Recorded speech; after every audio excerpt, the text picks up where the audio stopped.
L'enjeu de la recherche au XXIe siècle, c'est de permettre que l'activité scientifique soit partagée, distribuée et beaucoup plus discutée par les citoyens. Dans la vision moderne que l'on a eue jusqu'ici, la science nous montrait un horizon un peu indiscutable, parce que finalement on savait où on allait, c'était toujours le progrès. On a vu que ce n'était pas le cas, que les développements techniques et scientifiques débouchaient sur des conséquences quelquefois très graves, notamment sur le réchauffement climatique. À partir de ce moment-là, ça ne veut pas dire qu'il faut mettre la science de côté. Au contraire, il faut la rendre encore plus partagée par toute une population pour faire en sorte que tout le monde puisse en discuter, non pas pour discuter de chaque équation en détail, ce n'est pas le problème, mais d'être sûr que les orientations qu'on adopte soient partagées.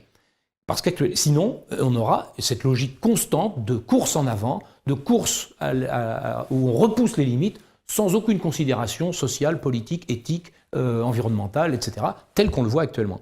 Or, c'est parce qu'on arrive à traiter des problèmes complexes qui associent plusieurs champs de compétences qu'on va commencer réellement à faire un saut dans la recherche. Jusqu'ici, la spécialisation a été tellement forte qu'au bout du compte, chacun faisait les choses dans son coin, personne n'arrivait à les contrôler, personne n'arrivait à discuter seulement, sans parler de contrôler.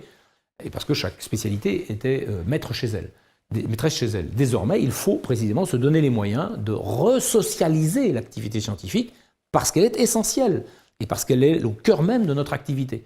C'est cela l'enjeu essentiel de la recherche, c'est un enjeu sociopolitique beaucoup plus qu'un enjeu de technologie ou de savoir scientifique en tant que tel.